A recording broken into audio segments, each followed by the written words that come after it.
24대 주 유엔 대한민국 대표부 대사님을 역임을 하셨고요. 전 유엔 경제사회 이사회 의장님이셨고 전 외교부 다자 외교 정책관이고 현 세이브 더 칠드런 코리아 이사장님이시면서 현 경희대 석좌 교수님이십니다. 우리 강사님 나오실 때 큰 박수 한번 부탁드리겠습니다.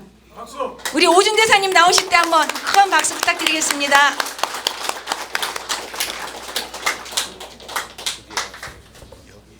네, 여러분 안녕하세요. 안녕하세요. 날씨도 더운데 이렇게 많이 모이셔서 제가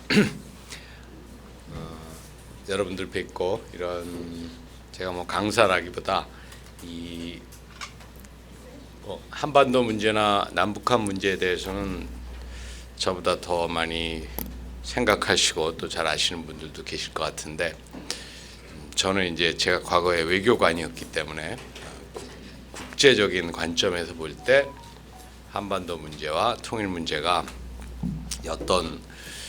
어떻게 다루어져 왔냐, 그리고 지금 국제사회에서 이 문제를 어떻게 생각들 하고 있나 하는 부분에 대해서 제가 생각하는 걸 이 파워포인트를 사용해서 한 1시간 좀 안 되게 말씀드리고 또 여러분들이 하실 말씀이 있으시거나 또는 저한테 물어보실 게 있으시면 대화도 하는 그런 순서로 진행하겠습니다.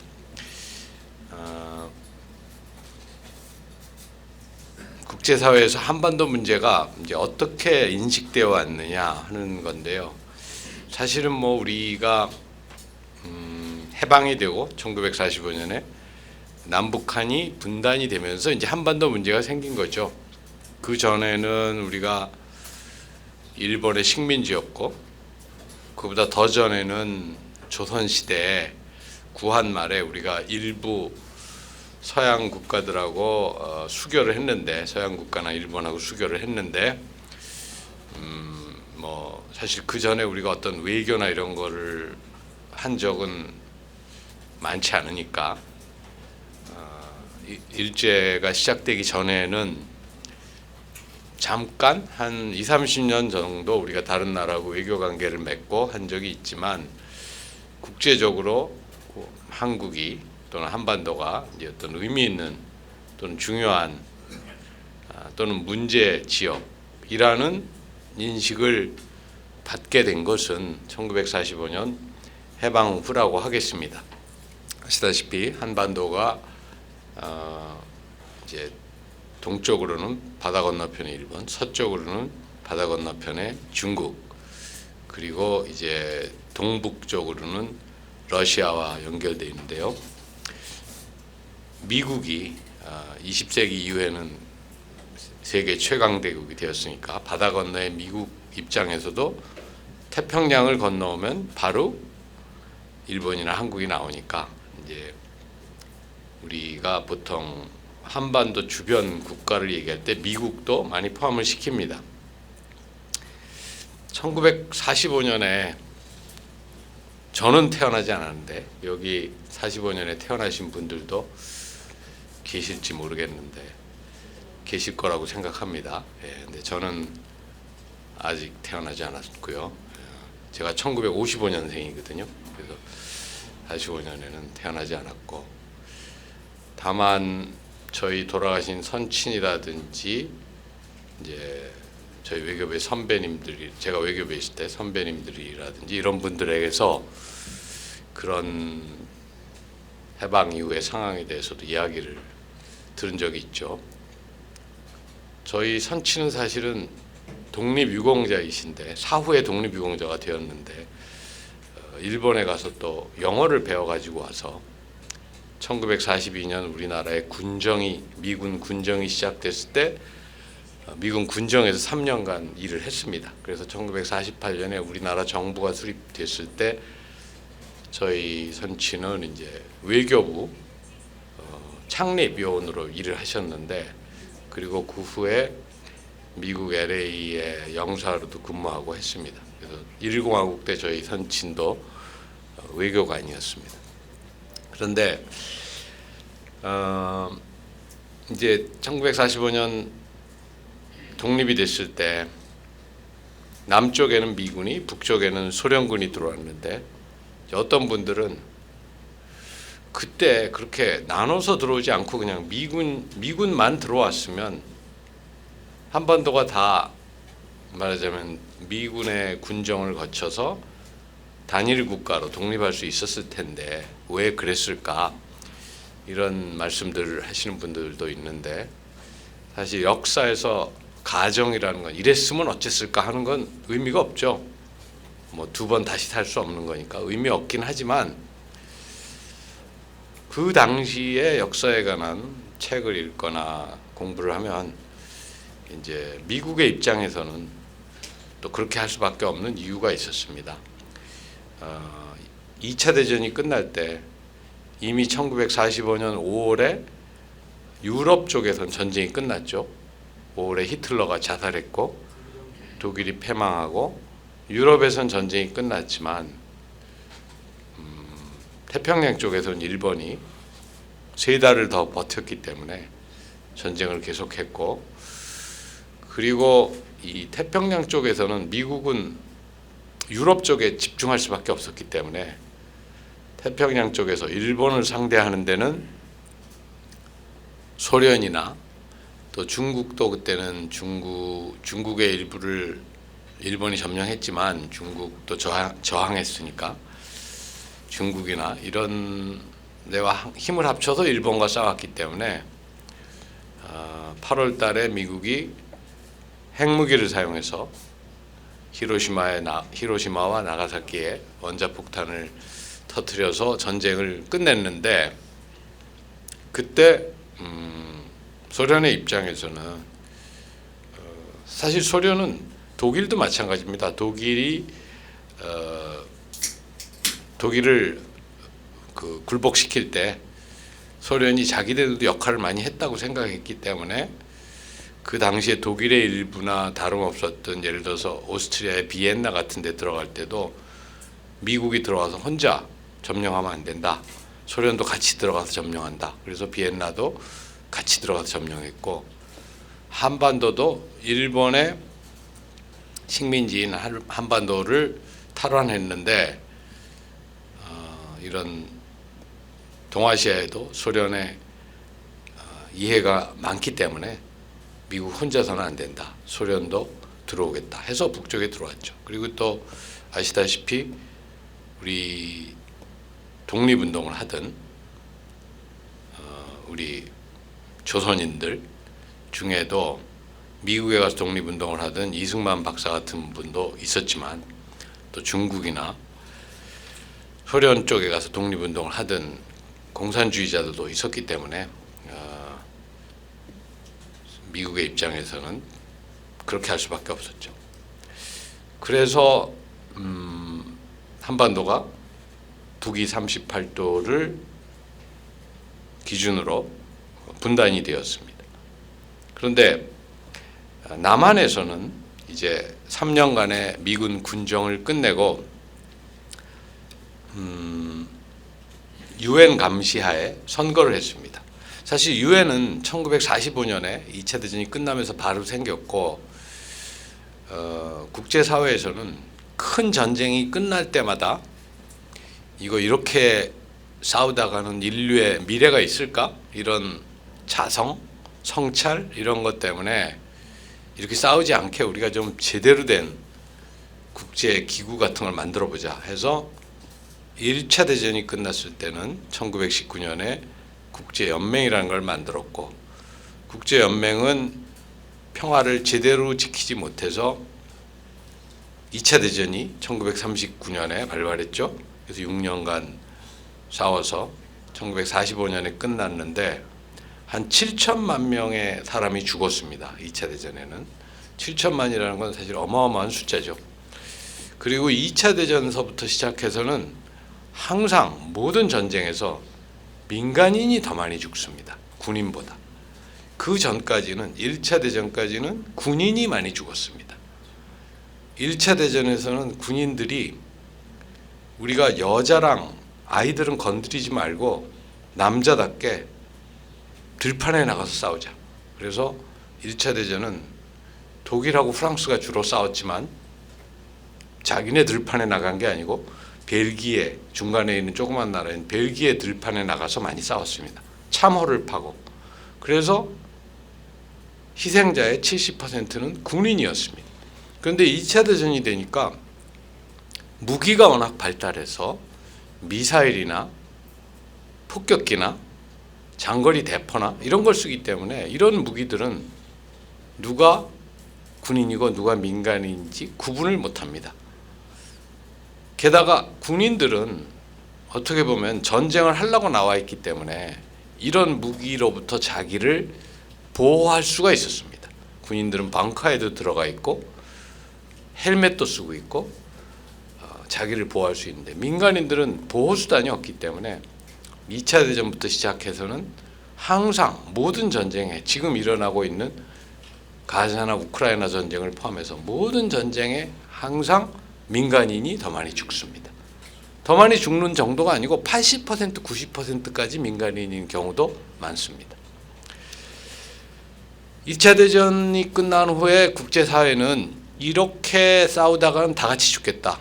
특히 미국이 사용한 핵무기를 봐라. 저런 무기 쓰면서 싸우면 누가 살아남겠나 해서 유엔을 만들었습니다. 유엔을 통해서 평화를 지켜보자.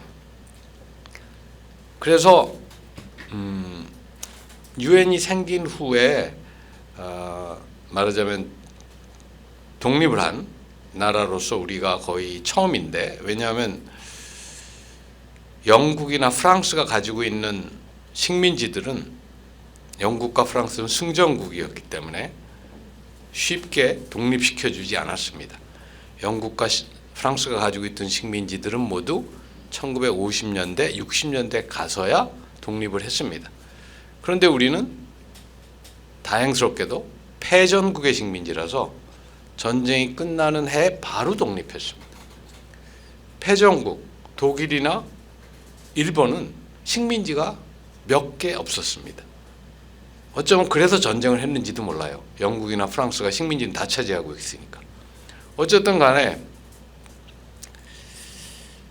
우리는 바로 독립을 했는데 이제 3년간의 미군 군정, 또 북한에는 소련군이 들어왔고 해서 1948년에 유엔 감시하에 선거를 해서 정부를 수립했습니다. 북한은 유엔의 감시하에 선거를 받아들이지 않았습니다. 왜 받아들이지 않았나 하면 북한은 소련의 보호를 받고 있었는데 소련은 유엔을 만든 5개 국가 중에 하나이긴 하지만 유엔을 불신했습니다. 왜냐하면 유엔을 처음 만들 때는 전 세계의 국가가 51개밖에 없었습니다. 그 51개의 국가는 거의 대부분이 유럽과 중남미에 있었기 때문에 친서방 국가들이라고 할 수 있습니다. 그래서 소련이 볼 때는 유엔이라는 데는 어차피 미국이나 유럽 국가들과 그들의 동료 국가들이 만든 기구인데 유엔이 우리에게 잘해줄 리가 없다. 이런 생각에서 북한은 유엔 감시를 받지 않았습니다.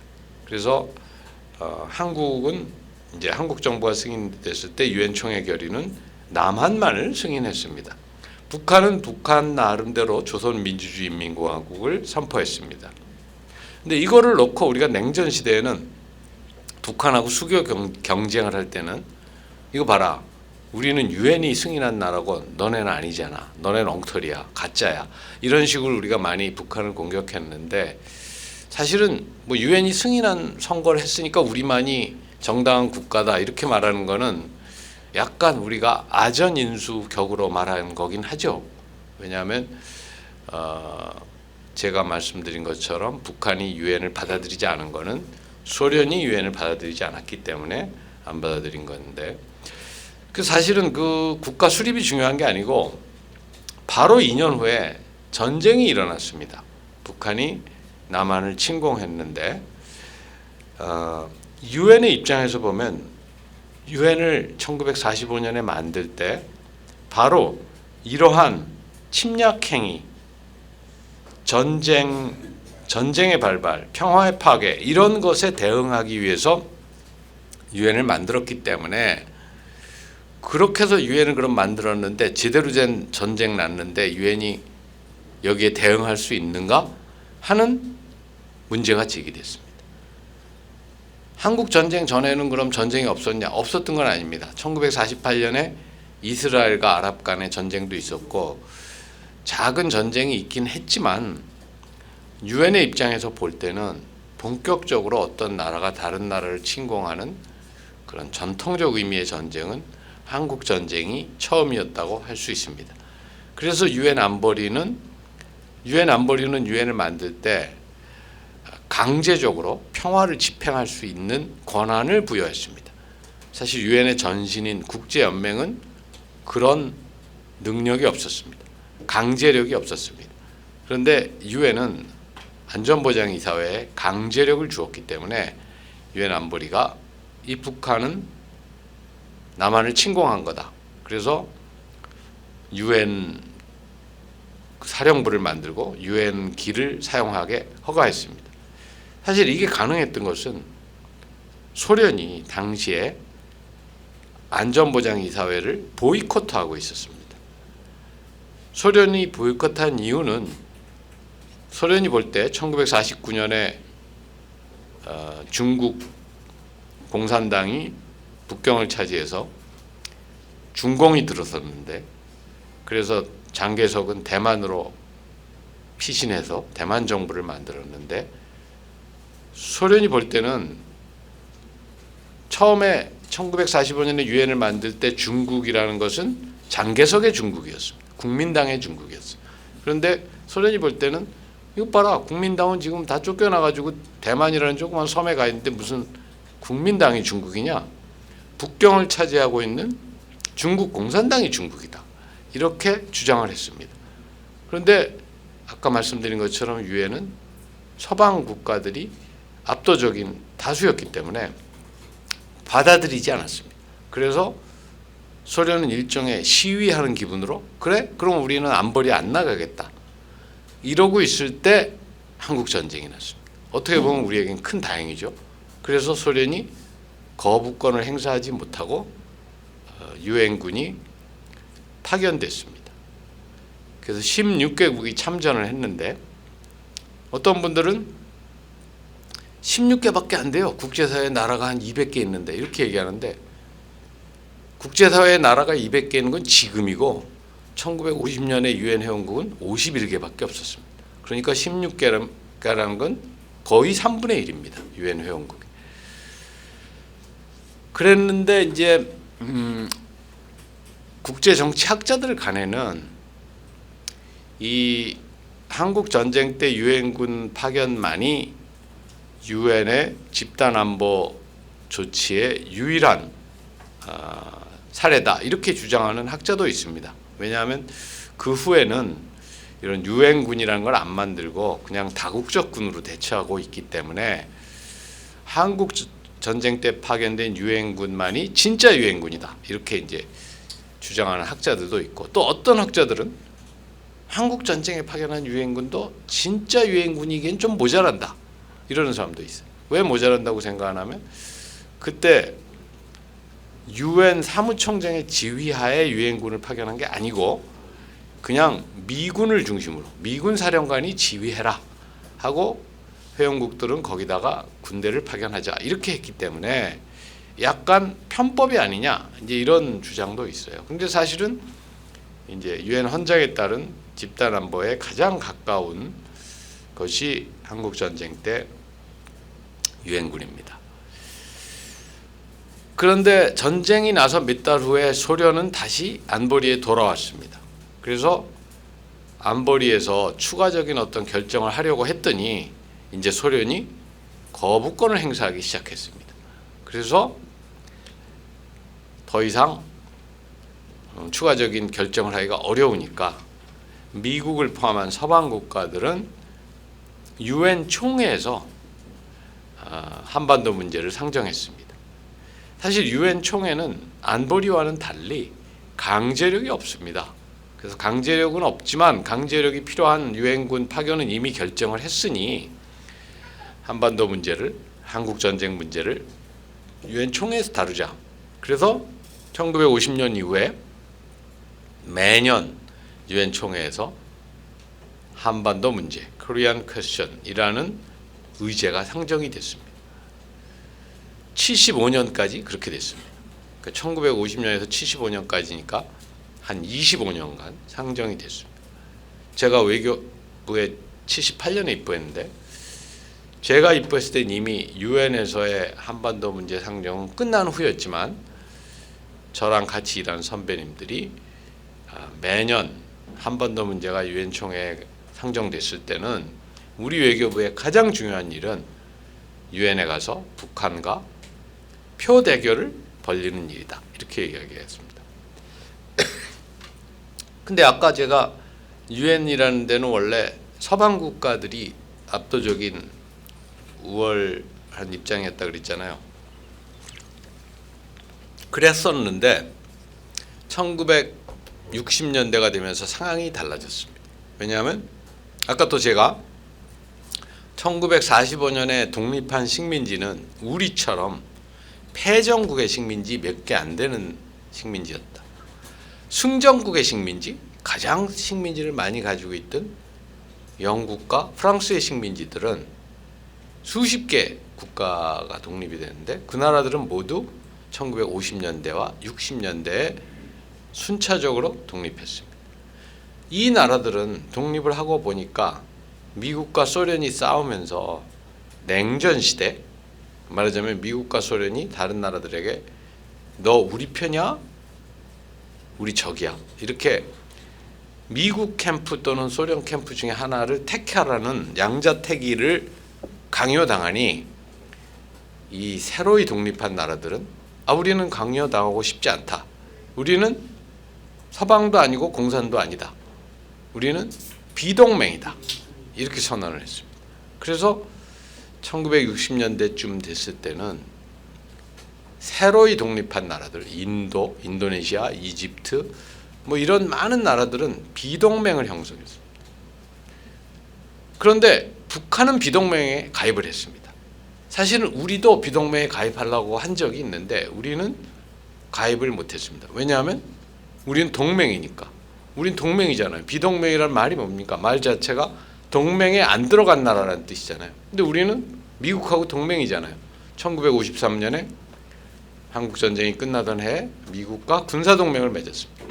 그래서 우리는 비동맹에 못 들어가고 북한은 들어갔습니다. 북한은 물론 중국이나 소련과 그런 동맹 비슷한 관계가 있지만 엄밀한 의미에서의 군사 동맹은 그때는 아니었기 때문에 비동맹에 가입했어요. 비동맹에 가입하니까 유엔에서 표대결을 하는데 처음에는 서방 국가들이 압도적으로 우월했는데 비동맹이 60개, 70개 국가가 들어오다 보니 더 숫자가 많아진 거예요. 그래서 이제는 남한을 지지하는 유엔 총회 결의안과 북한을 지지하는 유엔 총회 결의안이 팽팽해졌습니다. 그러다가 1975년에 우리는 박정희 대통령 때인데 아주 이상한 일이 일어났습니다.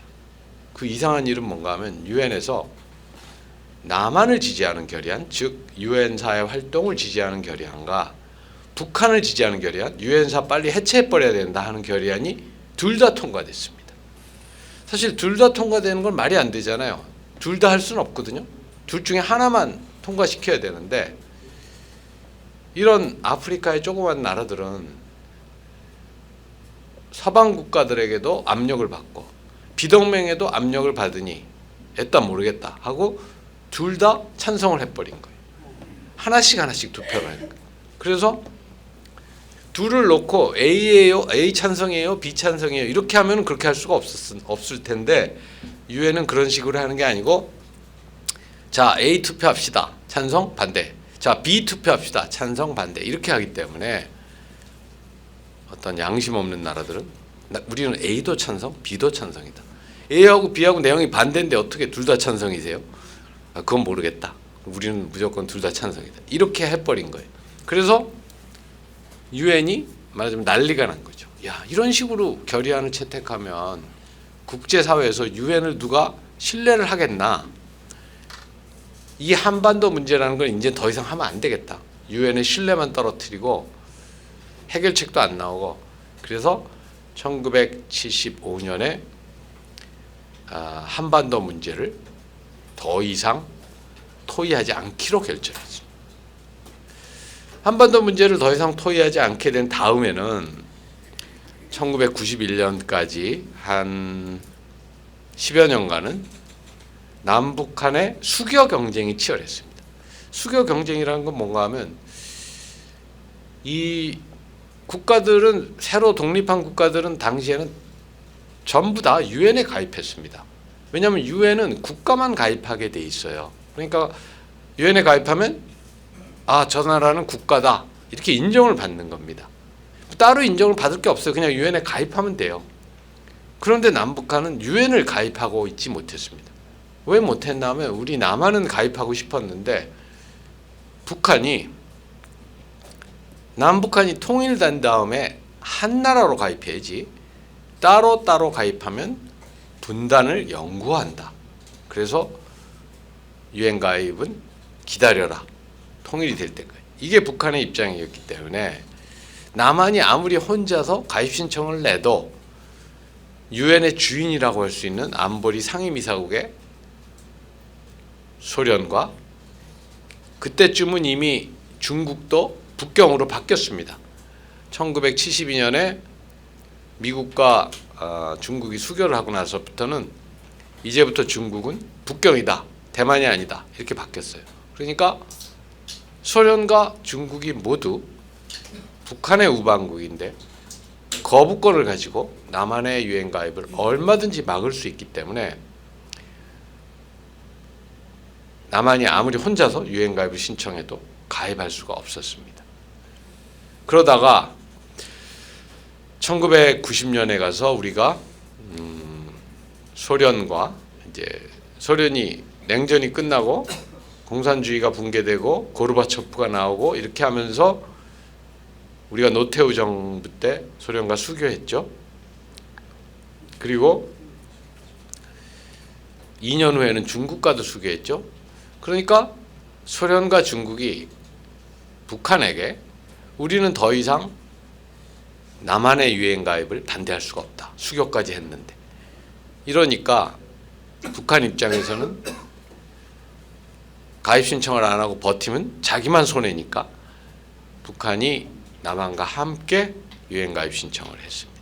그렇게 해서 1991년 9월, 지금 이 사진에 나와 있는 이 장면이 유엔 본부 앞마당에서 이제 가입식을 하는 겁니다. 국기 개양식.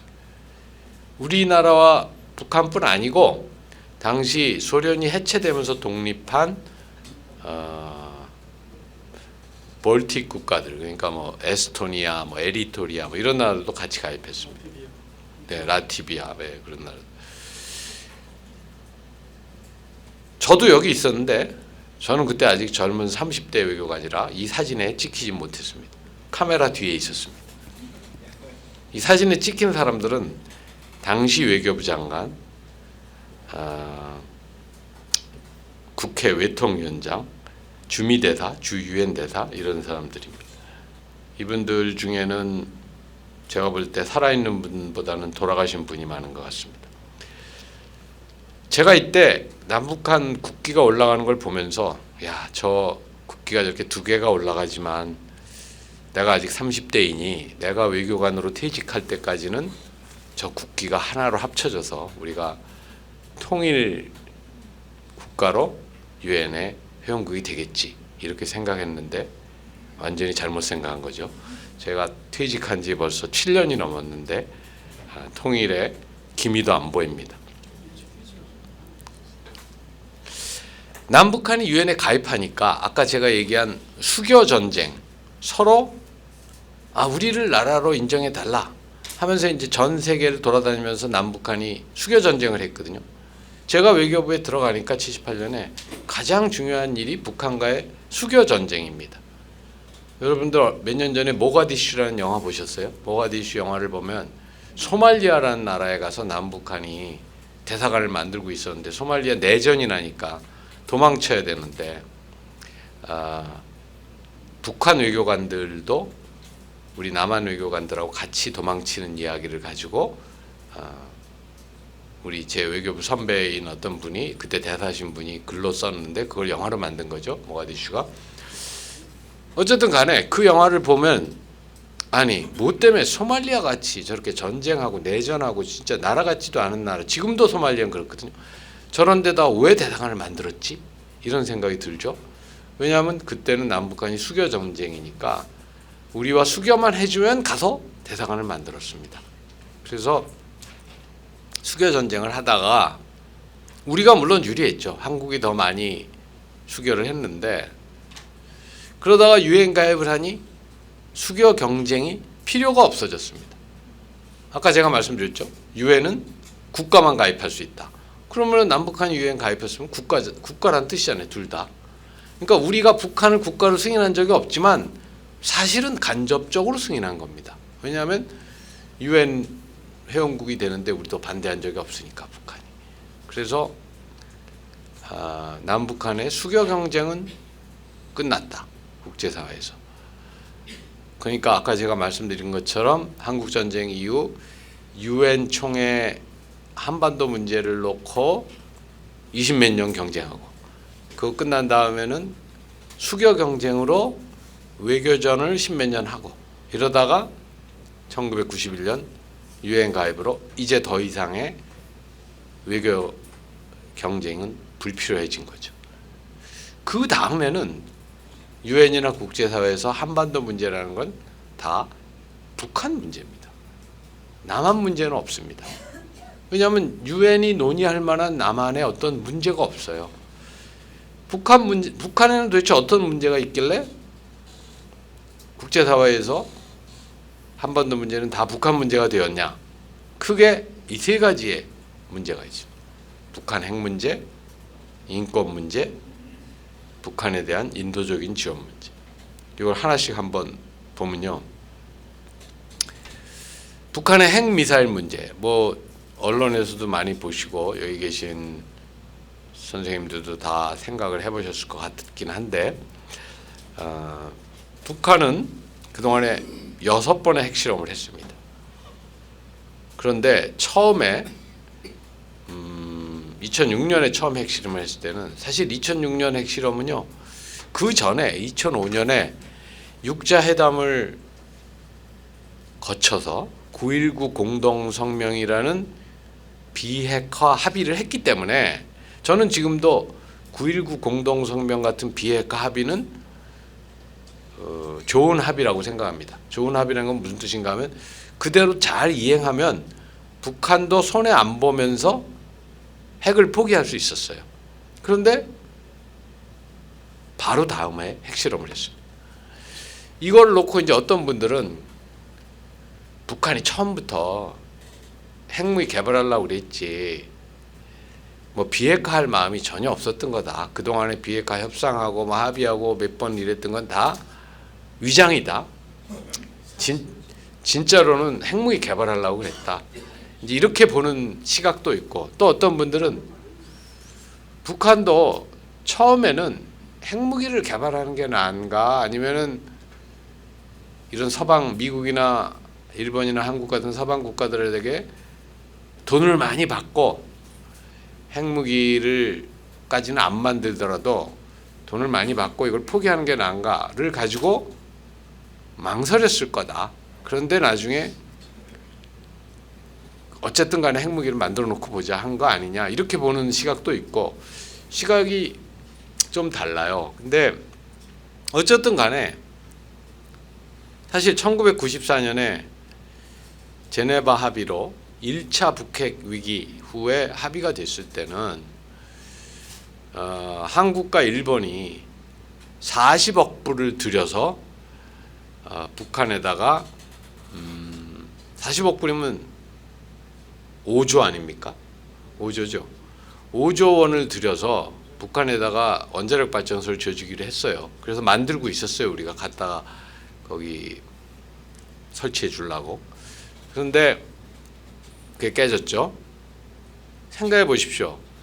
30년 전에 5조 원을 써서라도 북한의 핵 개발을 막으려고 했습니다. 그럼 지금 가치로는 얼마나 될까요? 지금은 뭐 몇십조도 쓰겠다는 뜻이잖아요. 어떻게 보면.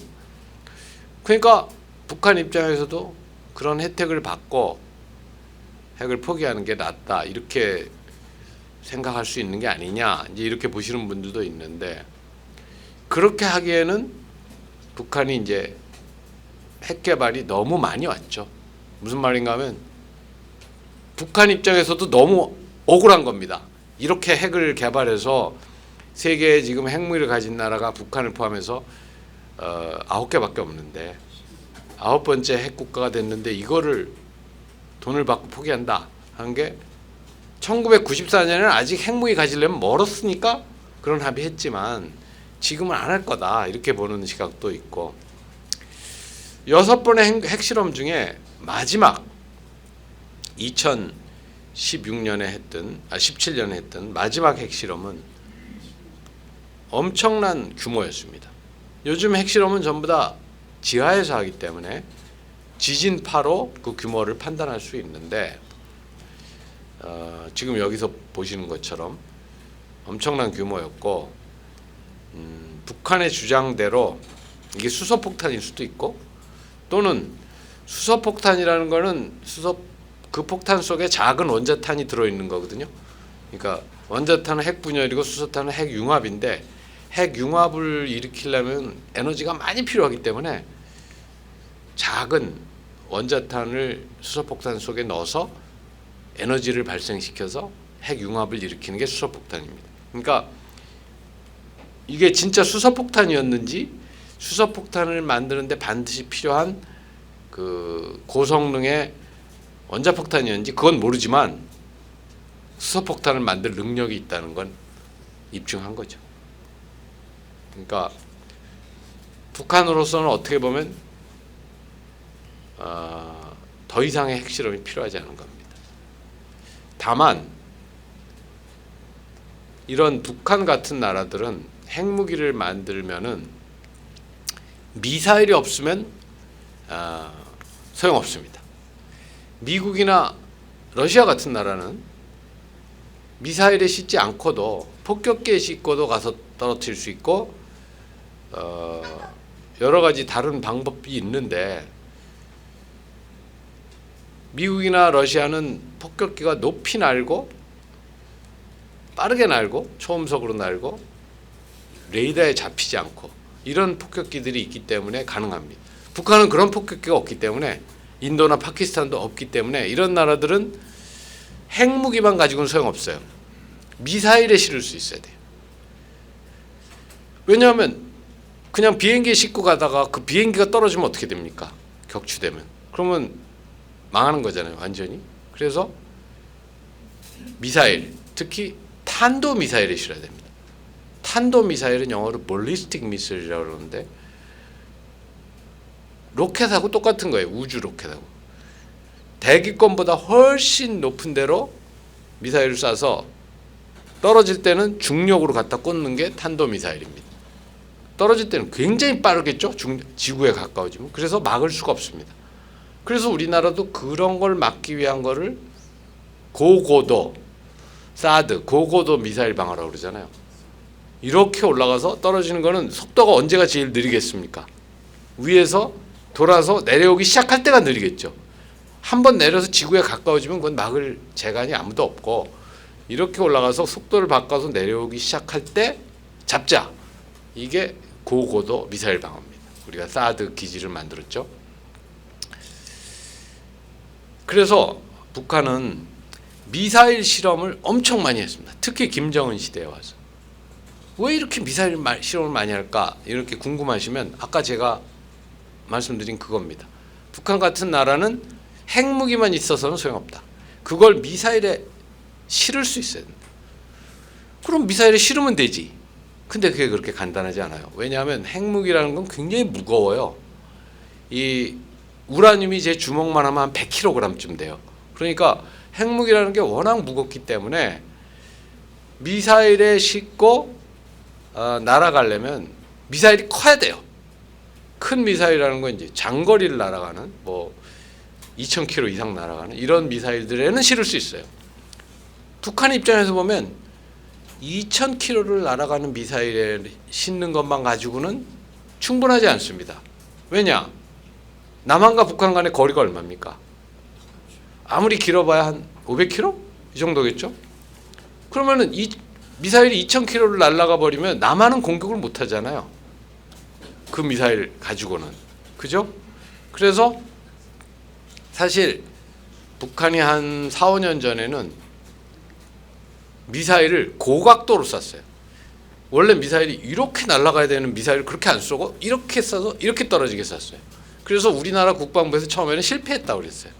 근데 실패가 아닙니다. 일부러 그렇게 쓴 거예요. 왜냐하면 이렇게 날아가면 그냥 일본까지 가버리니까 남한을 쏘려면 이렇게 날아가는 미사일을 이렇게 쏘는 거예요. 그래서 고각도 발사, 미사일의 고각도 발사를 포함한, 근데 요즘은 고각도 발사를 안 하는데 제가 국방부에 있는 분들한테도 한번 물어봤는데 북한이 이제는 핵무기를 작고 가볍게 만들어서 단거리 미사일에도, 작은 미사일에도 핵무기를 탑재할 수 있게 되었기 때문에 고각도 발사가 필요 없어진 거냐.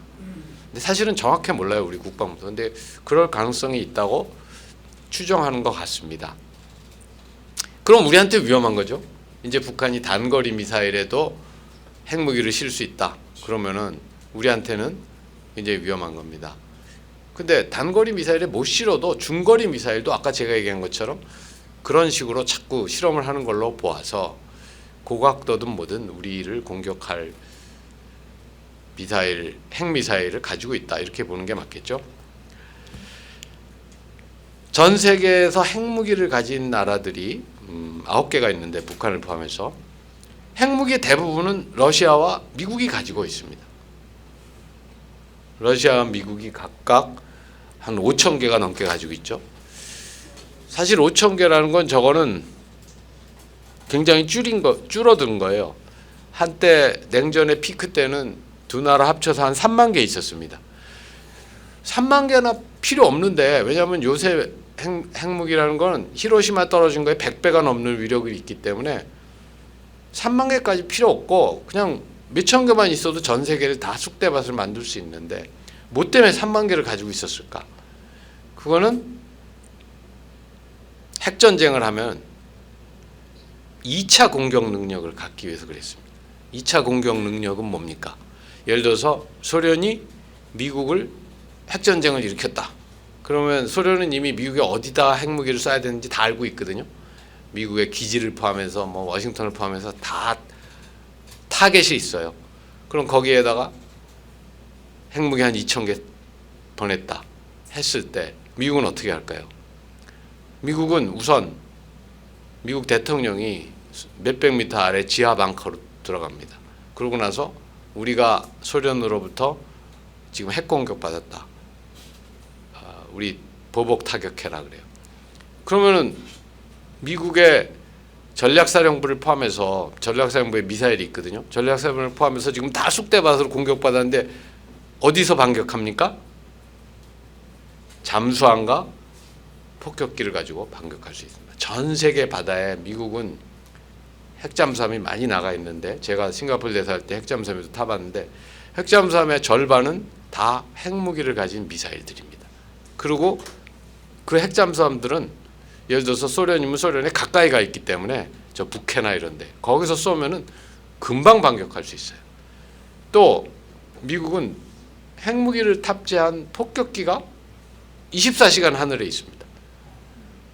그럼 그 비행기에 기름도 넣어야 되는데 어떻게 24시간 있어요? 여러분 이러실지 모르는데 한 대가 내리면 한 대가 또 뜹니다. 그렇게 해서 미국은 전 세계 바다와 하늘에 핵무기를 가지고 있기 때문에 만약에 소련이 핵전쟁을 일으켜도 Second Strike Capability 2차 공격 능력이 있습니다. 그 능력은 소련도 있습니다. 그래서 소련과 미국이 각각 15,000개씩의 핵무기를 가지고 아무도 핵전쟁을 못 일으킨다 하는 그 상황을 밸런스 오브 테러, 공포의 균형이라고도 하고 MAD, Mutually Assured Destruction, 둘 다 확실하게 끝장낼 수 있다 하는 표현을 사용하죠. 그런데 그렇게 공포의 균형을 위해서도 3만 개는 너무 많다. 필요 없다. 그래서 이제는 각각 5,000개만 가지고 있습니다. 5,000개 중에도 저 쉬고 있는 것도 있기 때문에 5,000개도 필요 없어요. 한 1-2,000개만 가지고도 공포의 균형을 이룰 수 있습니다. 그러면 이 표를 보시면 알겠지만 미국과 소련을 제외한 다른 나라들은 핵무기가 조금밖에 없죠. 그 다음 많이 가지고 있는 중국도 400개도 안 됩니다. 즉 중국은 미국이나 러시아와 핵전쟁을 할 수가 없습니다. 왜 못하냐? 아까 제가 얘기한 것처럼 2차 공격 능력이 없습니다. 300~400개 가지고는 안 됩니다. 그래서 중국은 지금 열심히 핵무기를 만들고 있습니다. 매년 몇십 개씩 만든다고 그러더라고요. 그러나 중국이 미국이나 러시아와 핵전쟁을 할 수 있는 수준까지 핵무기를 만드는데 제 생각에는 10년 이상 걸릴 겁니다. 아무리 열심히 만들어도. 어쨌든 간에 북한은 그런 능력을 가질 수가 없죠. 북한은 미국하고 핵 전쟁을 할 능력이 없습니다. 아무리 열심히 만들어도 저는 앞으로 100년 안에 그런 능력 가질 가능성 없습니다. 그러면 뭐 때문에 만드냐? 핵전쟁을 하는 건 아니지만 예를 들어서 남한을 상대로 너 죽고 나 죽자 할 수는 있어요. 그런 능력은 있는 거죠. 사실 인도나 파키스탄도 인도 파키스탄이 러시아나 미국하고 핵전쟁을 할 수 있냐? 없습니다. 없지만 서로 인도와 파키스탄은 적이잖아요. 인도와 파키스탄이 전쟁을 하더라도 어느 단계가 되면은 거기서 스스로 멈춥니다. 왜 멈추냐? 끝까지 가면 뭐가 나오는지 아니까. 핵무기의 유용성은 거기에 있는 겁니다. 끝까지 가면 뭐가 나오는지 안다. 예를 들어서 북한이 연평도 포격을 했을 때 아직 핵이 완성되지 않았을 때잖아요. 그때 우리가 연평도 포격하고 반격했죠. 북한이 또 반격했으면 우리가 폭격기까지 써서 북한을 공격하려고 했다고 나중에 증언이 나왔죠. 지금 핵무기가 있어도 그렇게 할 수 있을까요? 예를 들어서 연평도 또 공격했다. 근데 우리도 포격했다. 그랬더니 북한이 이번에는 거기서 막 포천을 공격했다. 그럼 우리는 더 이상 거기다 몇 배로 갚아주기 위해서 전투기를 사용해서 북한을 공격할 수 있을까요? 연평도 과거 도발 때는 할 수 있었어요. 아직 북한이 핵무기가 없으니까. 근데 이제 할 수 있을까요?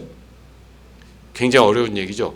그래서 이 핵무기의 유용성은 미국하고 핵전쟁을 그걸 전략적 핵전쟁이라고 하는데 전략적 핵전쟁을 못하더라도 영어로 얘기하면 deterrence, 억제력이 되는 겁니다. 니네 나랑 싸워서 끝까지 가볼까? 끝까지 가서 뭐 나오는지 볼래? 이렇게 피차에 알고 있는 거예요. 그래서 그 이상 올라갈 수가 없는 겁니다. 거기에 핵무기의 유용성이 있는 겁니다. 북핵 문제는 왜 세계적 위협이냐? 핵 비확산 체제에 대한 도전이다. 핵무기는 사실 핵 비확산 협정이 있어서 거기 그 당시에 핵을 가지고 있던 5나라, 미국, 영국, 프랑스, 중국, 러시아, 이 5나라만 핵을 갖고 나머지 나라는 핵을 갖지 말자 하고 합의가 돼 있는 거예요.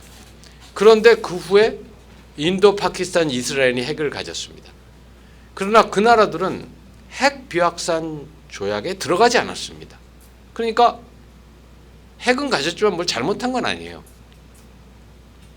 그런데 북한은 핵 비확산 조약에 들어갔습니다. 우리도 들어갔습니다. 왜 들어갔냐? 핵 비확산 조약에 들어가야만 핵 기술을 주었습니다. 그 당시 핵 기술을 가진 나라는 5개밖에 없었어요. 미국, 영국, 프랑스, 러시아, 중국. 북한은 핵 비확산 조약에 들어가서 소련으로부터 러시아로부터 5메가와트짜리 실험용 원자로를 수입할 수 있었습니다. 그 수입한 원자로를 영변에 설치했습니다. 오메가와트라는 건 너무 작은 원자로이기 때문에 거기서 전기를 만들 수는 없어요. 그러나 그 원자로에서 플루토늄을 뽑았습니다. 핵무기를 만드는 방법은 두 가지가 있습니다. 우라늄이라는 광물을 가지고 우라늄 중에서 말하자면 잘 타는 우라늄이 있어요. 근데 우라늄 전체에서 그 잘 타는 우라늄은 잘 탄다고요. 이렇게 불이 붙는다고요. 잘 타는 우라늄은 우라늄 광물 중에 아주 일부예요. 그래서 우라늄을 많이 광물을 채취해서 잘 타는 우라늄만 뽑아내는 겁니다. 계속. 그것을 우리는 농축이라고 부릅니다. 우리나라는 잘 타든 잘 안 타든 우라늄이 충분히 안 나죠. 북한은 납니다. 그래서 우라늄을 농축해서 핵폭탄을 만들 수 있어요. 우라늄을 적당히 농축하면 연료입니다. 핵연료. 원자력 발전소에 연료를 넣어요. 보통 농축을 한 20%한 거는 연료예요. 농축을 90% 이상 하면 폭탄이에요. 터져요. 왜냐하면 잘 타는 우라늄을 그렇게 모아놨으니 터지지 않겠습니까?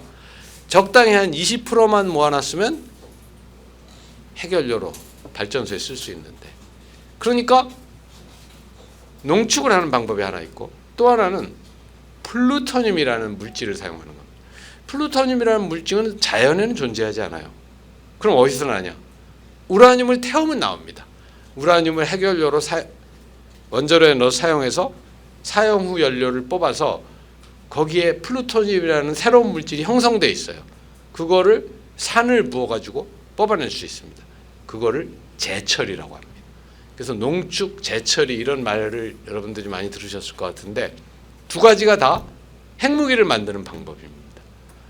북한은 처음에는 소련에서 수입한 오메가와트짜리 영변 원자로에서 재처리를 했습니다. 그래서 플루토늄을 뽑았어요. 그런 원자력 시설을 가지고 있으면 IAEA라는 감시기구에 항상 신고해야 됩니다. 우리도 항상 신고하고 있습니다. IAEA에 뭐라고 신고했냐면 우리가 과학 실험을 좀 해보기 위해서 핵과학자들은 플루토늄을 뽑아보는 그 실험이 다 자기의 버킷리스트에 있어요. 자기의 드림 실험이에요. 왜냐하면 플루토늄은 자연에 존재하지 않으니까 그거 뽑아보고 싶지 않겠습니까? 그 우리나라 과학자도 옛날에 한번 했다가 된통 나중에 문제됐어요. 근데 북한이 1992년에 우리가 영변에 있는 오메가 원자로에서 사용한 연료에서 플루토늄 조금 뽑아봤어요 하고 신고했어요. 조금이 얼마인데요 하니까 얼마 몇 그램 했어요. 그런데 워낙 사찰 기술이 발달해서 IAEA 사람들이 와서 사찰 기계를 들이대니까 몇 그램이 아닌데 이거는 당신들이 얘기한 거에 몇십 배 더 뽑은 것 같은데 이런 거예요.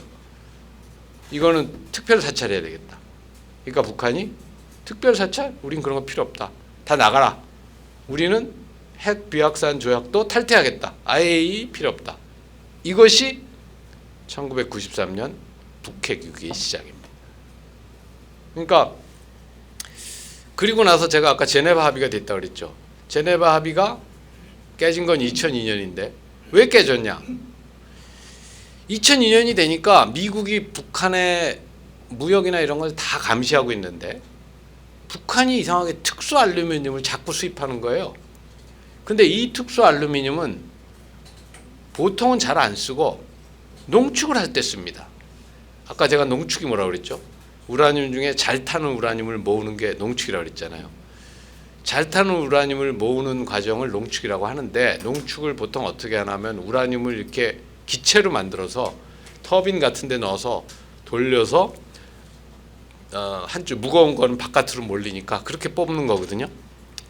그럴 때 가볍고 튼튼한 날개가 필요한데 그 터빈에 그거를 특수 알루미늄으로 만드는데 이 사람들이 특수 알루미늄을 계속 수입한단 말이에요. 그래서 미국 차관보가 평양에 갔어요. 2002년에. 당신들 보니까 특수 알루미늄 자꾸 수입하는데 혹시 농축하고 있는 거 아니야? 이렇게 물어봤어요. 그랬더니 북한이 뭐라고 대답했겠습니까? 우리는 농축보다 더한 것도 할 수 있다. 당신들 상관하지 말고 꺼져라. 우리 이제 제네바 합의고 뭐고 이거 필요 없다. 이렇게 된 거예요. 그래서 육자회담이 열린 겁니다. 육자회담이 열려서 3년간 협상을 해서 2005년에 아까 제가 얘기한 9.19 공동성명, 제 생각에는 괜찮은 합의라고 생각하는데 그 합의를 한 거예요. 그런데 그 다음에 북한이 핵실험을 한 겁니다. 그래서 9.19 공동성명도 깨진 겁니다. 그러니까 핵 비확산 체제에 대한 도전이니까 그렇게 핵 비확산 조약에 가입했기 때문에 핵기술을 받은 건데 핵기술을 받아서 그걸 깨트리고 핵무기를 만드는 걸 용인하면 너나 할 거 없이 그렇게 할 거 아닙니까? 전 세계 모든 국가가 핵 비확산 조약에 들어가 있습니다. 세 나라만 빼놓고. 세 나라가 아까 제가 얘기한 인도, 파키스탄, 이스라엘. 그 나라들은 안 들어가고 만들었어요. 그러니까 그 나머지 모든 전 세계 국가가 핵 비확산 조약에 들어있는데 북한이 핵 비확산 조약에 들어갔다가도 마음이 변해서 우리 핵무기 만들어야 되겠다.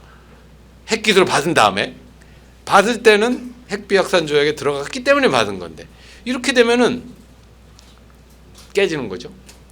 그래서 위협이고요. 그 다음에 이제 전략적으로도 동북아 지역 전략 균형이 동북아에서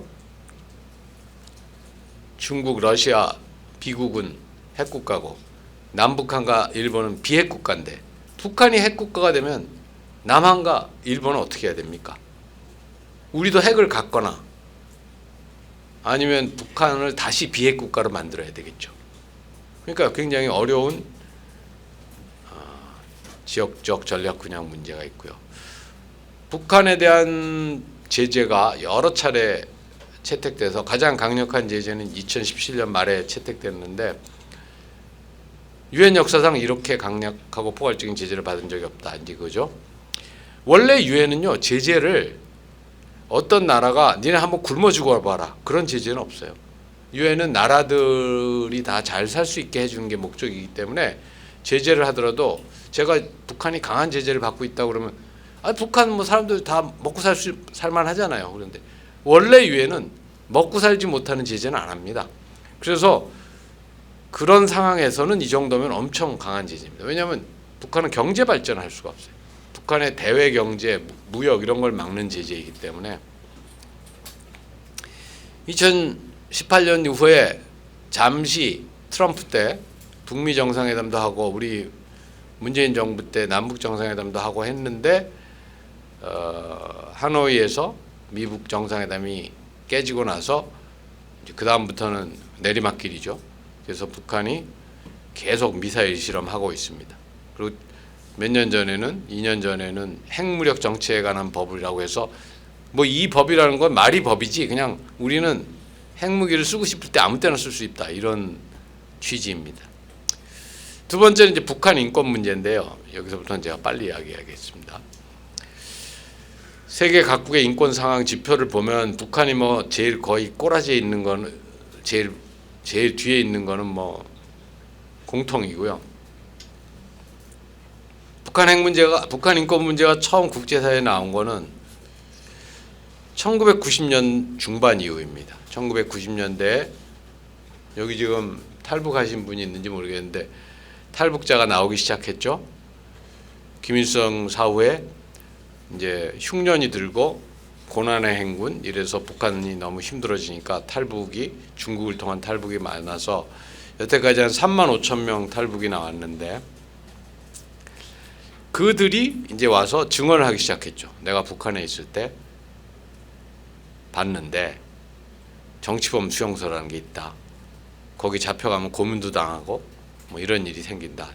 어떤 때 공개 처형도 한다.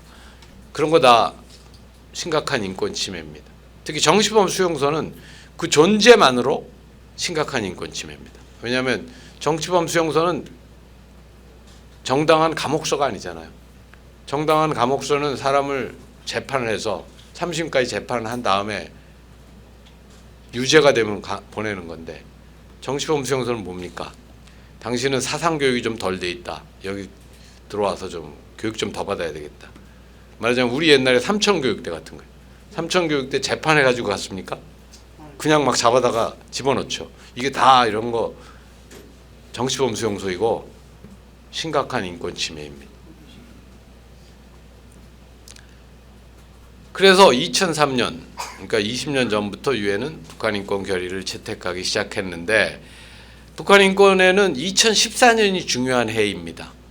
2014년에 북한 인권 조사위원회라는 데가 탈북자 200 몇 명을 조사해서 보고서를 냈는데, 400페이지가 넘는 보고서를 냈는데, 이 보고서에 따르면 결론으로 북한 인권 침해 상황은 인류에 대한 범죄다. Crime against humanity. Crime against humanity라는 건 수사적 표현이 아니고 국제형사재판소 제소감입니다. 국제형사재판소에 제소할 수 있는 범죄가 4가지가 있는데 그 중에 하나입니다. 그래서 이 다음부터는 북한도 좀 긴장을 하고 유엔에서의 인권 논의에 대해서 좀 저항도 하고 이렇게 하는데, 그 전에는 2014년 전에는 북한은 신경도 안 썼어요. 뭐 마음대로 떠들어봐라. 우리는 지상 낙원에 살고 있다 이랬는데, 그래서 2014년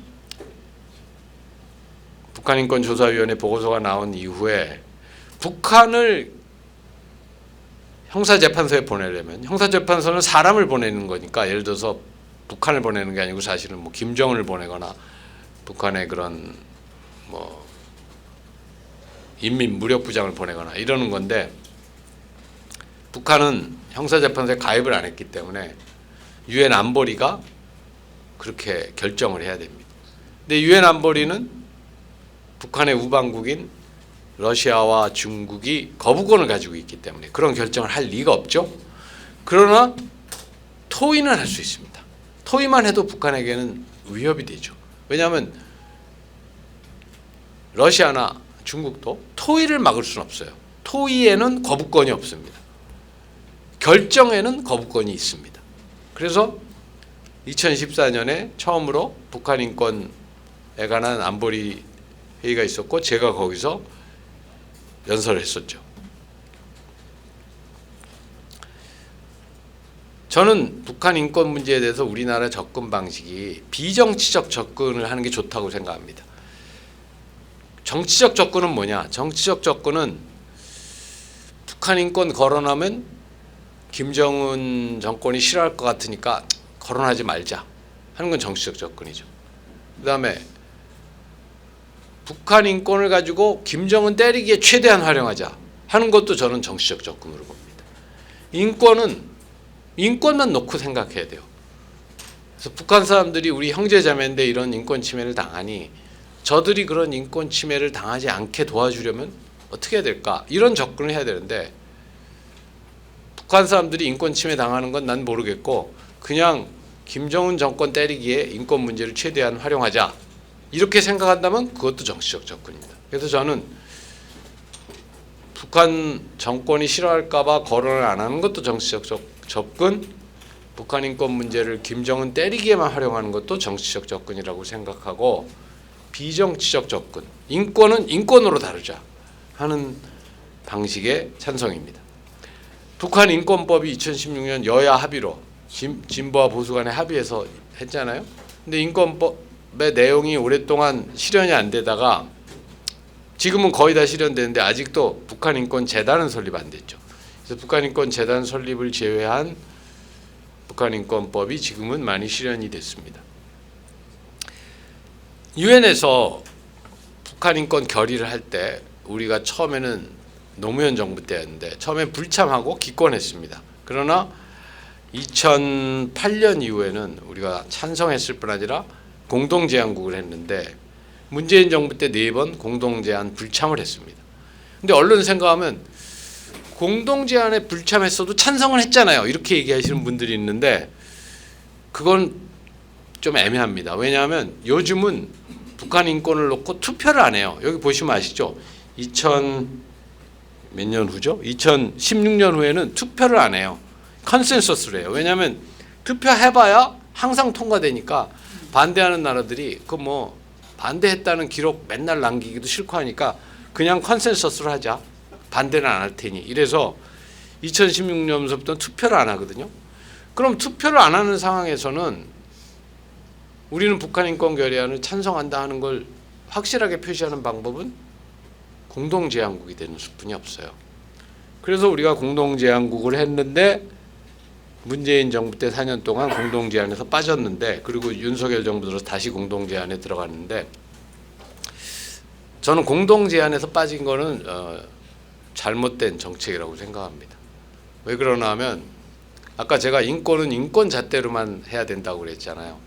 그랬을 때 우리가 공동제한 빠졌을 때 뭐라고 설명했냐면 한반도 상황을 고려해서 빠졌다 그랬어요. 한반도 상황은 그때 남북 정상회담도 되고 뭐 북미 정상회담도 되고 그럴 때거든요. 그럼 우리가 인권 상황에 정치적 고려를 한다는 뜻이잖아요. 그럼 예를 들어서 미얀마가 우리에게 와서 미얀마 인권 결의안도 좀 빠져주세요. 그럼 우리가 뭐라고 대답해야 됩니까? 우리는 미얀마하고는 잘 지내고 싶지만 인권은 인권 잣대로만 보기 때문에 당신 나라의 인권이 지금 문제가 있지 않냐? 그러니까 빠질 수가 없다. 이렇게 대답해야 되겠죠? 그럼 미얀마가 그럼 북한은 왜 빠졌는데요? 이렇게 물어보면 네가 북한이냐? 이렇게 대답할 수도 없고 굉장히 답하기가 어려워지겠죠. 그러니까 인권을 인권 잣대가 아닌 정치적 고려를 한다는 것을 국제사회에 이야기한 셈이니까 북한 공동제한국에서 빠진 게 저는 잘못됐다고 생각하는 겁니다. 근데 어쨌든 지금은 다시 돌아왔고, 저는 그와 함께 북한의 실질적 인권 향상에 우리가 인도적 지원을 해야 된다고 생각합니다. 즉 인권이라는 것은 크게 자유권과 사회권이 있는데, 자유권은 뭐 언론의 자유, 표현의 자유, 신체의 자유, 이동의 자유, 이런 게 자유권이잖아요. 자유권은 민주주의가 되지 않으면 보장되기 어려워요. 그러니까 북한이 언제 민주주의가 될지 모르겠지만 민주주의가 될 수 있도록 국제사회에서 우리가 북한 인권에 대한 분명한 입장을 취해야 된다고 생각하는데, 사회권은 교육을 받을 권리, 의료 혜택을 받을 권리, 이런 게 사회권이거든요. 사회권은 그 국가가 능력이 있어야 됩니다. 정부가. 북한은 정부가 능력이 없잖아요. 가난하잖아요. 그러니까 북한 주민들이 사회권도 보장을 못 받는 겁니다. 북한 정부가 자기 주민들 의료 혜택 주고 싶지 않아서 안 주는 건 아니겠죠? 능력이 없어서 그러는 거겠죠? 그러니까 우리가 북한 주민의 사회권 실현을 위해서라도 저는 인도적 지원을 해야 된다고 생각해요. 인도적 지원은 경제 지원이 아닙니다. 국제적으로 허용되는 유니세프나 WFP 이런 데를 통한, WHO 이런 데를 통한 인도적 지원인데, 그거는 북한 정부가 딴 데 빼돌리거나 하지 못하도록 다 모니터하면서 하는 거예요. 그래서 인도적 지원을 저는 해야 된다고 생각하는데, 여기 이걸 보시면 알지만 사실 우리가 2014-15년 이때는 박근혜 정부 때거든요. 그런데 우리가 인도적 지원 1년에 1,300만 불, 1,000만 불씩 했어요. 딴 나라들이 안 할 때 우리가 세계에서 1등이었어요. 그런데 그 다음부터 안 하기 시작하다가 조금 다시 재개했다가, 사실 문재인 정부 들어와서도 2년 동안 안 했어요, 인도적 지원. 그래서 그때 제가 서울대학에 가서 이런 강연을 하는데 학생들에게, 나는 우리나라 정부가 왜 북한에 인도적 지원 안 하는지 모르겠다. 특히 문재인 정부는 북한하고 잘 지내려고 하는데 왜 안 하는지 모르겠다. 이랬더니 서울대 학생 하나가 동아일보에 대학생이 물어보면 대답을 해주는 무슨 코너가 있더라고요. 그래서 동아일보에다가 서울대 대학생이 쓴 거예요. 오준 전 대사가 우리 학교에 와서 강의를 했는데 왜 인도적 지원을 안 하는지 모르겠다고 합니다. 이거는 왜 그런 건가요? 하고 물어봤어요. 그랬더니 그 답을 민화협인가? 민화협 회장인가 부회장인가 하는 사람이 답을 줬는데, 뭐라고 줬냐면, 그때는 막 남북 정상회담도 되고 트럼프, 김정은이 싱가포르에서 만나고 할 때예요. 그러니까 답에 우리가 조금 있으면 북한하고 막 경제 협력하고 이럴 수 있기 때문에 지금 뭐 그렇게 국제기구를 통한 인도적 지원 이런 거 안 해도 조금만 있으면 우리가 북한을 화끈하게 지원해 줄 수 있다. 이런 취지로 답을 보냈어요. 그런데 그런 일은 일어나지 않았죠. 왜냐하면 제재가 해제돼야 그렇게 할 수 있는데 결국 제재가 해제되지 못했죠. 하노이에서 깨졌으니까. 그래서 문정부 말에 조금 인도적 지원을 하다가 다시 윤석열 정부 들어오면서 인도적 지원 끊어버렸는데, 이거는 어떤 분들은 저랑 의견이 다른 분들도 있던데, 저는 인도적 지원은 어떤 상황에서도 해야 된다. 우리가 북한 주민을 생각한다면, 북한 김정은 정권이 꼴 보기 싫어서 안 하는 건 내가 이해하겠는데, 북한 김정은이 꼴 보기 싫은 거하고 북한 주민을 내 형제 자매로 생각하는 거하고는 다른 얘기이기 때문에 저는 인도적 지원을 해야 된다고 생각하는 사람입니다. 한반도 상황이 그럼 앞으로 어떻게 될 것 같으냐? 단기적으로는 도발이 계속될 가능성이 있죠. 지금 미국 대선도 있고 여러 가지 볼 때 북한이 당장 대화로 돌아설 것 같지는 않습니다. 지금 오물풍선도 계속 보내고 있고, 그런데 그렇지만 전쟁으로까지 갈 수 있는 그런 강한 도발, 과거 연평도 표곡했던, 저는 그런 것까지는 안 갈 거라고 봅니다. 왜냐하면 북한이 그렇게 하기에는 너무 취약해요. 너무 취약해서 내부의 어려움, 뭐 경제적인 취약성 이런 것 때문에 그렇게까지는 안 갈 것 같다 이렇게 보는데, 장기적으로는 두 가지입니다. 저는 누가 북한 핵 문제가 앞으로 어떻게 될 것 같습니까? 이렇게 저한테 물어보면 제가 정확하게 압니다 하고 대답합니다. 어떻게 정확하게 아세요? 그러면 5년 후에요, 북한이 핵을 가지고 있거나 가지고 있지 않거나 둘 중에 하나입니다. 이렇게 이거 말고 대답이 있어요? 없죠. 이거 정확하게 아는 거잖아요. 그런데 이건 농담 같지만 농담 아니고요. 어떤 분들은 핵을 가지고 있는데 포기한 척 하는 그 제3의 답도 있지 않을까요? 이렇게 걱정하시는 분들이 있어요. 특히 문재인 정부 때 그런 걱정하시는 분들만. 저는 그런 걱정을 할 필요가 없다고 생각합니다.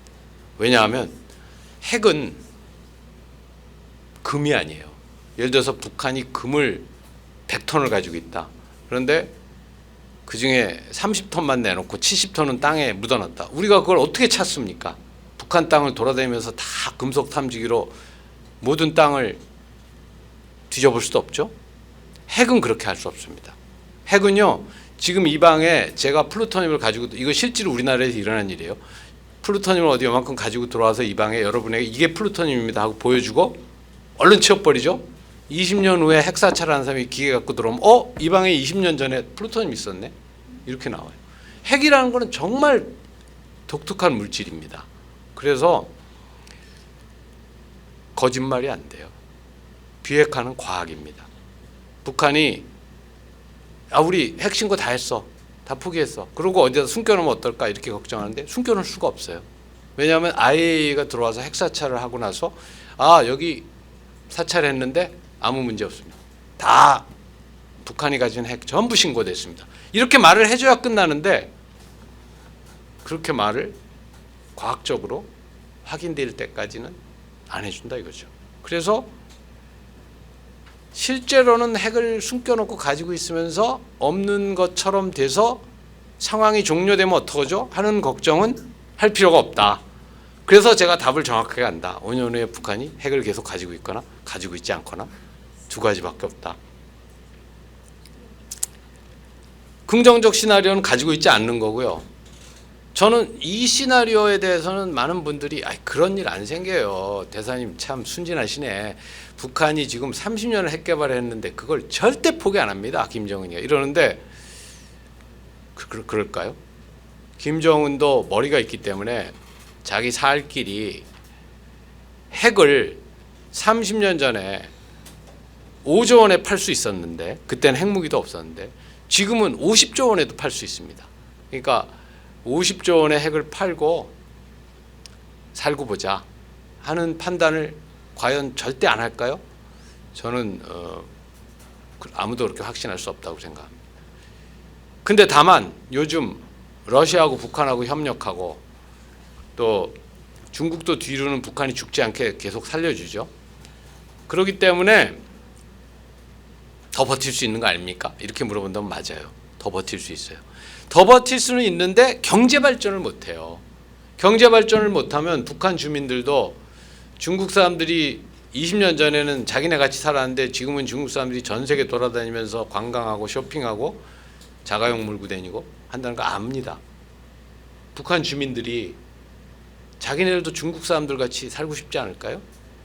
김정은 입장에서는 그거를 어떤 식으로든지 욕구를 충족시켜줘야 돼요. 자기만 러시아제 차 수입해가지고 타고 다니는 거 가지고 안 돼요. 그러면 어떻게 핵도 갖고 인민들의 요구사항도 충족시켜 줄까? 이게 김정은의 최대 고민인데 그런 방법이 없어요. 핵도 갖고 경제발전도 하는 방법이 제가 볼 때는 없습니다. 러시아가 아무리 도와줘도 중국이 아무리 도와줘도 그건 살려주는 거지 경제발전이 아닙니다. 그래서 결국은 핵을 비싸게 파는 방법 외에는 저는 방법이 없다고 보기 때문에 그런 선택도 할 수가 있는데 다만 그런 선택을 할 수 있는 상황이 안 되고 김정은이도 뭐 김정은 마음대로 하는 게 아니고 군부에 얹혀 있는 거니까 그렇게 했다면 나부터 죽겠다 해서 못하고 그러면 그냥 어떻게든 인민들은 누르고 핵은 보유하고 상황을 계속 끌고 가보자 할 수 있습니다. 그 상황이 이 부정적 시나리오입니다. 현재 안보 상황에서 우리가 한반도 평화를 추구하고 유지하고 통일을 추구하려면 저는 이제 네 가지를 여기에 이야기했는데요. 전쟁 가능성에 항상 대비해야 됩니다. 우크라이나 전쟁 같은 게 우리에게 주는 교훈은요. 전쟁은 언제든지 날 수 있다. 라틴어 격언에 평화를 원하면 전쟁을 준비해라. 그와 함께 분쟁의 평화적 해결이 중요합니다. 우리는 군사력만 있으면 전쟁 안 난다. 이렇게 생각하면 안 돼요. 분쟁을 평화적으로 해결하려면 어떻게 해야 되냐. 하는 노력. 그러니까 중국하고도 대화하고 러시아하고도 대화하고 북한하고도 대화해야 된다고 저는 생각합니다. 국가 안보를 국제적 역학관계에서 다루어야 한다. 남북한만 쳐다보면 안 된다. 그 다음에 민주주의와 글로벌 거버넌스의 강화에 기여했다. 칸트라는 철학자는 오래전에 이렇게 얘기했습니다. 민주국가들은 서로 싸우지 않는다. 왜냐하면 이해하는 좀 현재는 맞지 않는 얘기인데 어쨌든 칸트는 민주국가들끼리 전쟁을 안 한다고 그랬습니다. 민주국가들끼리 전쟁을 한 사례를 아십니까 혹시? 저는 모릅니다. 1차 대전, 2차 대전은 모두 프랑스와 독일이 일으켰는데 두 번 다 독일은 민주국가가 아니었습니다. 어떤 사람은 영국하고 아르헨티나가 옛날에 포클란드 전쟁을 한 게 민주국가끼리 싸운 거라고 보는 사람도 있는데 저는 그때 아르헨티나가 민주국가였다고 생각하지 않습니다. 민주국가들끼리 전쟁한 사례 아는 거 있어요? 영국 프랑스 백년 전쟁, 나폴레옹 전쟁. 나폴레옹 전쟁 때 우리가 프랑스를 민주국가라고 할 수 있을까요? 나폴레옹 황제였는데 프랑스가 제대로 된 민주국가가 된 거는 그 훨씬 후의 일이고요. 물론 프랑스 혁명을 통해서 왕을 처단하고 왕비도 처단하고 잠시 공화정을 한 건 사실이지만 그 공화정 때도 사람을 많이 죽였고 그게 진정한 의미의 민주국가라고 부를 수 있나 좀 어렵죠. 그래서 어쨌든 민주국가들끼리 싸움을 하든 안 하든 간에 싸움을 덜 하는 건 틀림없잖아요.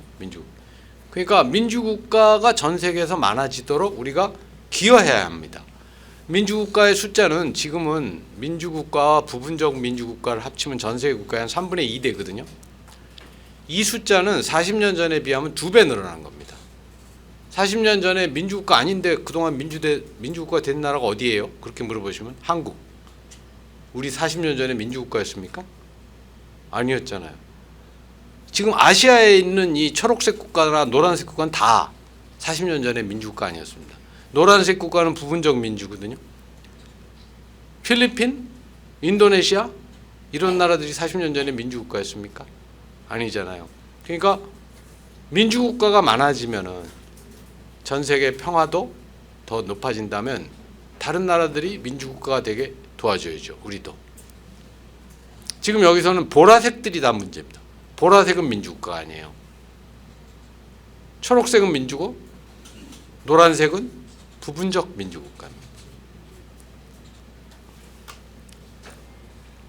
전 세계 한민족이 8,200만인데 남한에 5천만, 북한에 2,500만, 재외동포가 700만입니다. 그러니까 우리가 한민족을 생각하면 북한이 우리보다 훨씬 인구가 적지만 북한을 빼놓고 생각하기 어렵죠. 그래서 북한 비핵화가 먼저 돼야, 북한 비핵화는 지금 모든 한반도 문제, 남북한 관계의 걸림돌입니다. 그래서 비핵화가 돼야 제재가 해제되고, 그래야 남북한 간의 대화나 경제협력도 가능하고, 그래야 통일 논의가 다시 일어날 수가 있습니다. 제 강의는 여기까지입니다.